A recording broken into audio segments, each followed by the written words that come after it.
All right, I'm Brett with Mitten State Sports Corner here. I got Brett with two T's here as well. And we are here with LJ Cason and Nimari Burnett from Michigan's basketball team here. Big Ten champions. That's right, yeah. And another wonderful run in the tournament has become customary, it seems like now.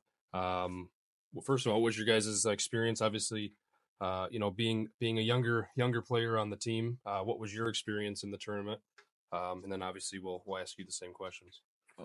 It was great. First year playing college basketball in Michigan, with all the history and be able to hang up a banner, a Big Ten championship, and be able to contribute to that, being an impact in that game. It's amazing. It's a feeling that I never forget. Definitely. Absolutely. How about you? Yeah, I've won a SEC tournament championship before, but this one, to win a Big Ten championship, felt like no other.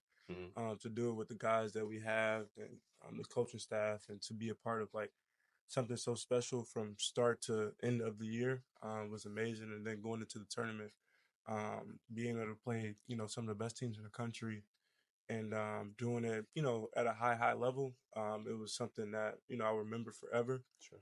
Even though we lost, but it was an extraordinary time. So most definitely. So what was it that brought you to Michigan? Like, what was the ultimate deciding factor? Was there one, or was there multiple? What was the big deal that brought you to Michigan? Well, as you know, I was originally committed to FAU, right? The Dusty May, and I just felt like him giving me an opportunity to follow him from FAU, such a small school, to Michigan, which like we know the history is a big difference. Sure. I feel like for him to give me the opportunity and it meant everything. He believed in me. Right. I was a 3-star, underranked. So I feel like it was a no-brainer to come here at that point. Yeah, and how about you? I know obviously coming out of the transfer portal, right? So obviously you mentioned you played SEC ball before. What was the big lure to come to another big time program like Michigan? Yeah, I had Michigan on my list, coming out of high school. And what's kind of funny is my top 3 coming out of high school were 3 schools I've been to. But Michigan, not only was it close to home of Chicago, so family can come see, but just also what Michigan had to offer as far as the alumni, the people involved. There's nothing but amazing people at the University of Michigan. Connections that you'll build for a lifetime besides basketball. So that's one aspect of it. And the other aspect, during Juwan's time, like he was like uncle to me. So coming here was like another, aspect of family. But then when Dusty came, it was also like he's a great person, first and foremost, but also a wonderful coach. And to continue to further my collegiate career under him was, a blessing for sure. So a lot of people have given Dusty a lot of crap for not calling timeouts in the late game, right? So what is it like? Like, is there, in that huddle, right? So let's call it the last 5 minutes of the game, crunch time. Dusty's not calling a timeout. It's going to be on you guys to bring it back around. And there's been a few moments where, you've come out and brought the energy, right? 5, 6, 7, 8 points in a row, likewise, we've had a couple big shots from you too. So like, what's the energy like in the huddle with Dusty, knowing darn well that it's pretty much on you guys to bring you home? I think Dusty doesn't call timeouts in critical moments because he know like each game is a game of runs. He know that we're gonna make a run, they're gonna make their run. So it's like no need to get all pumped up about it.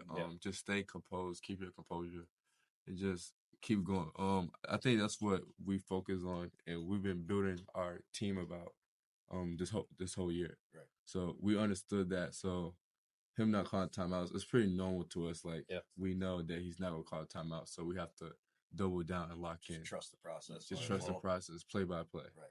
To be honest. Yeah, and in those huddles before, those critical moments where it's like, we'll call a timeout. He's like communicating with us what we need to do over this next stretch in the game. That kind of gives us clarity, whether it's us going on our run or the other team, and being able to withstand that. And then also, like when we get in those moments, I'm a big Celtics fan, so Joe Mazzulla coaches people used to be like, oh, he don't call timeouts in the most critical moments. You also need those timeouts at the end of the game, right? Because there'll be times where coaches don't have no more timeouts. It's like we need a timeout here, and then like it's a turnover. So those moments are very critical. That's when he doesn't do that. So obviously, you know, it was year one for the Dusty May era, right? I thought overall pretty darn successful. You know what I No mean? doubt. Especially considering, you know, obviously being a part of last year's team. You know, you specifically had the 180 experience. Mm-hmm. You know, what a turnaround. Testament to you guys as well. Not just Dusty, obviously put you guys in position, but you guys ultimately have to go out and perform. You know, but where do you see this team next year? You know, you guys got a huge transfer class coming in. You got Trey McKinney, Flint native, nearby where we're from. Mm-hmm. You know, coming in, so it's a lot of talent coming into the program. You know, what's the expectations for you guys next season? The expectations are definitely high. I think we let a Big Ten regular season championship slip out of our hands, and I think this year, since we know what it takes, obviously I didn't know what it took. I didn't have a sense of what it took. So what I think now that we know and what we have to do, that every game matters. Make sure that we don't let any more championships slip out our fingers. So I think a regular season and a tournament, and then I think we can push for a natty this year for sure. I agree. Mm-hmm. Yeah, to piggyback off what El said, um, we had, moments we were like, man, we wanted that championship super bad. And we had games where we, if it went our way, it very well could have been that case. So with the new group, the new guys that's coming in this next year, super excited for all of that. And I think, this team will be special, very special. That was one thing you noticed all year. It's like you guys loved each other. You guys were a team. Yeah. And like obviously previous year with being a struggle year, you kind of tell it's just maybe a little split and all that stuff. But yeah, coming together is a big thing with good teams for sure. But I do have one off the wall question for you. So I did a little research while we were sitting over here. So you were a teammate with Vlad over in Texas Tech. You said you guys were roommates. Yep. So you gotta give us a good Vlad story off the court. Okay, bet. Off the court, Vlad is for the most part super chill.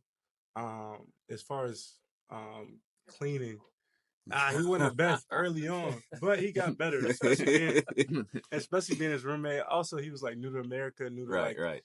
different ways and culture. So he grown so much. When I saw him come here on his visit before last year, I'm like, bro, like he talked different. Everything's just different about him, and it's like we just grown up so much in these years. So off the court, he's super cool guy, like my brother for life. Right. And like we have conversations that like he wasn't able to have when we were at Texas Tech. Right. So he's pretty cool. Was there a strong language barrier when you came over? Or? Yeah, super strong. Like I mean, like you can only get in a few words, from person to person. But that definitely grew.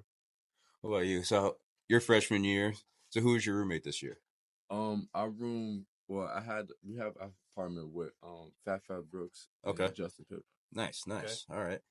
So, all right, give us a good apartment story this year. Obviously, we can keep it PG-13. You don't have to go that far. I'm talking about cleaning. I'll talk about cleaning. We definitely have a lot of fights over cleaning. Oh yeah, man. I don't know why they think I'm the dirtiest. I think personally, I think it's Pip, but we have a lot of fights about who's the dirtiest. Because no one wants to clean up. No one wants to take out the trash. Yeah. Who left this damn dish in the sink? Come on. How many times Scotty come in and let you guys know? Oh, hey, man, it's time to clean up. Scotty, it's not how we operate. He came in our apartment once. Yeah. Never came back, probably. It was that bad? Yeah, he was like, never doing that again. Well, I appreciate you guys. I don't want to take up too much of your time. We appreciate you guys taking the time to interview with us. Once again, we're Mitten State Sports Corner here with LJ Cason, Nimari Burnett. Looking forward to an upcoming season with both of y'all. For sure. And looking forward to you guys getting a national championship this year and bringing another one home for the University of Michigan. So thanks again. No doubt. Thanks, guys. Go Blue. Appreciate it. Go Blue. Go Blue. Go Blue. The Bretts. Thanks. Oh, yeah.